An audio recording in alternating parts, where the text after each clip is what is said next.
Welcome to the Making of a Nation, American History in VOA Special English. A new leader stood before the American people on March 4th, 1913. He was Woodrow Wilson, the 28th President of the United States.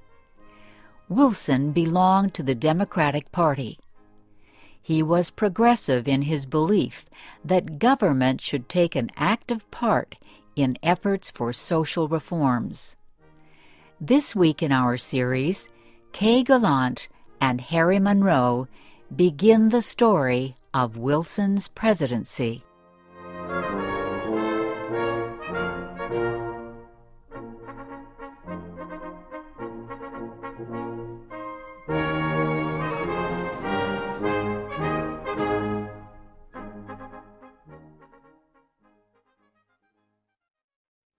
Woodrow Wilson had spent most of his life at Princeton University. First, he was a professor. Then, he was university president. Next, Wilson was elected governor of the state of New Jersey. His early success as governor made him a leading candidate for the Democratic presidential nomination in 1912. Wilson traveled widely around the country during the campaign. He made speeches to many groups. He tried to make himself and his ideas known to as many Americans as possible. Wilson called his program the New Freedom. One of his campaign promises was to fight for better conditions for America's small business owners. Such proposals helped him win the Democratic nomination for president. Then he defeated President William Howard Taft and former President Theodore Roosevelt in the election. Woodrow Wilson, the former president of a university, had become the president of a nation.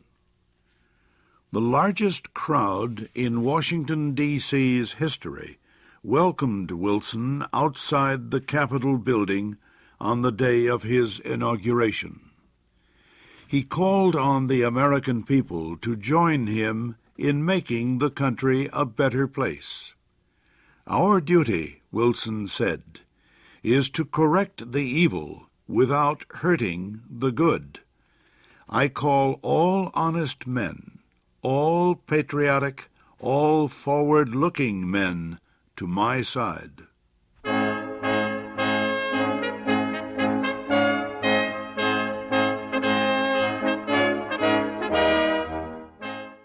Wilson wasted no time.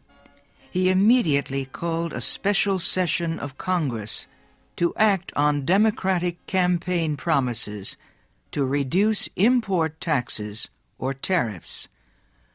Wilson felt strongly about the need to reform these taxes.